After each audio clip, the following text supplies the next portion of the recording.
If we want to hear the voice of our spirit, of our souls louder, then we must starve our flesh. We must starve our worldly desires. The more worldly pleasure we give into, the quieter the voice of our soul gets. The quieter the voice of our spirit gets. It just becomes harder and harder to discern reality, to discern the truth, to discern what is a lie from the enemy. The more we're numbing ourselves with entertainment, the harder it is to recognize more of these things as an attack from the enemy. The harder it is to look at that desire to go shopping, to look at that desire to eat that meal, to look at that desire to throw down some candy bars, and recognize that is simply something that is going to pull you away from God. What is the truth? Personally, I don't know what the truth is. It seems like whenever I try to tell myself that I found the truth, that now I really know what's going on, I know where God is, I realize I don't think the answer is ever that simple. What I do know though is that God is within. We are a temple.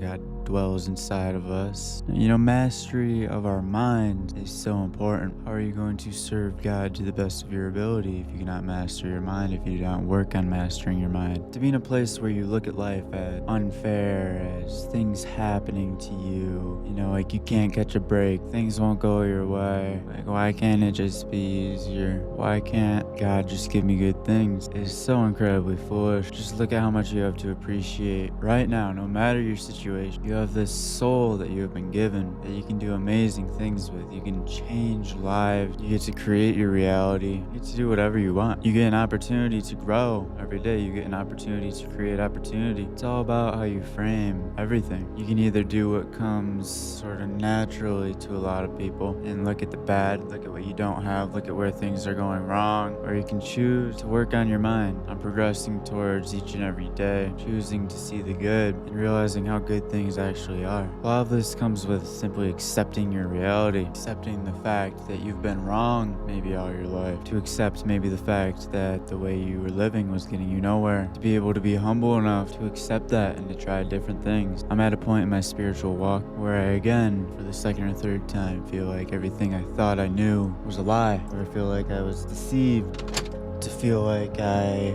don't know exactly where to go spiritually. I only know to do everything I can to keep bringing myself closer to God. Of course, God is within all of us. God just is. At our core, we just are. When we're not thinking, when we're not creating worlds that don't exist in our mind, trying to put pieces together. Why this person did that? What led to this? What led to that? No, we just are. I'll be out with somebody, golfing or something, eating, whatever. Something will happen. I'll go, oh, that was so embarrassing. I don't really get embarrassed. I try to tell him like that. It wasn't embarrassing, it just was. It was just something that happened. It's only embarrassing if you choose for it to embarrass you. Your mind can either be a prison or a great place to be, full of immense growth and opportunities for immense growth. All you need is hope. No matter where you are, all you need is hope. Make that small change, knowing it'll grow and grow and grow, more and more change. That over time, something beautiful will manifest. Something you genuinely could not have visualized or imagined. Think about what you can visualize. I can see amazing things happening in my life. I know they're gonna happen, but I know that God has even better things planned for me. There's nothing you need that God does not have. Sometimes we're looking in the wrong places for Him, wanting to do it our way, thinking we know best. I was playing basketball the other day. My ball kept bouncing over the fence. I was outside and I had to go walk around the fence to go grab it. I was getting annoyed, whatever. I'm like, wait, I don't know what's best for me. What makes the fact that I have to go walk and get this ball a bad thing? Nothing. It is not inherently a bad thing that I have to go walk around the fence to get this ball. Sure, maybe I want to spend more time hooping instead of walking to get the ball, but I don't know what's best for me. I could walk around the fence and stumble into the most life-changing individual I've ever met. I could walk into the girl of my dreams. I could meet a dude that thinks just like me and ends up being transformative in my life. We don't know what's best for us. I was on a hike yesterday. I guess I was feeling a little tired, a little antisocial or something. I was by myself. I was getting annoyed to walk past people. And I reframed that. I'm like, wait, it's not a thing I have to do. Oh, I gotta say hi to this person. Oh, I don't even want to talk to somebody. I just sort of came out here, wanted to be alone.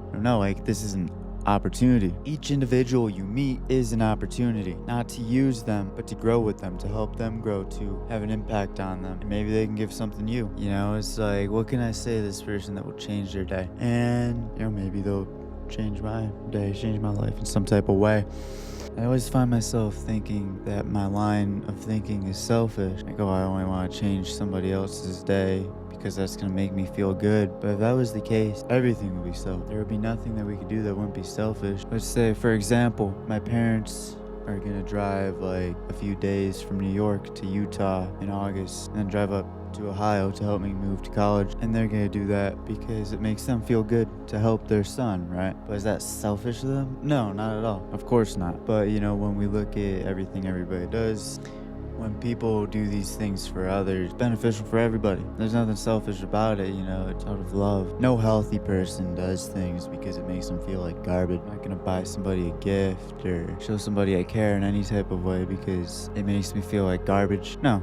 We do these things because it makes us feel good. That's sort of, you know, the power of love. It's so strong that the actions it leads to something are things that make everybody feel good. It's like, oh wow, I'm really not trying to go in the gym right now and hoop. Those hoop dreams I was talking about, they're dead. No joke. And I'm getting addicted. Cold approaching. I just can't stop. I don't want to stop. Can't stop going to the grocery store when I don't need anything. I can't stop telling myself I'm not going to do it today. Telling myself I'm not going to let it have this power over me. Tell myself I won't even talk to any girls at the gym. I just can't stop. I just can't stop. I started this whole thing so that nothing would have power over me. So I wouldn't be scared to say anything to anybody. Now it has power over me. Probably spent 50, 60 bucks on sushi and other things I don't need at the grocery store because I just can't stop going. Looking for pretty girls. Probably like the best addiction I've ever had. That doesn't mean it's good. Trying to serve the Lord, not serve my desire for validation from women. Well, it's all about the way I frame it. You could either say I'm gonna go in this gym, suck at basketball, get demoralized, and then go work out and ask a girl for her number when I don't even want to, when I'm trying not to. Or I could say, I'm gonna walk in this gym, get better at basketball, work on my shot, have a beautiful shot. I'm gonna go to the gym, get a nice workout, get a beautiful girl's number, change her day. And that's what I'm gonna do. That's what I'm gonna do. I'm speaking it into reality. You know, I didn't have a good mindset on the drive here in this parking lot. I was not feeling it, but you speak reality into existence. You create the beautiful reality with your thought, knowing that I'm going into the gym with an opportunity to create opportunity. Beautiful things could happen. So many wonderful people to talk to. So many good things that could happen and no bad things that could happen. What am I doing?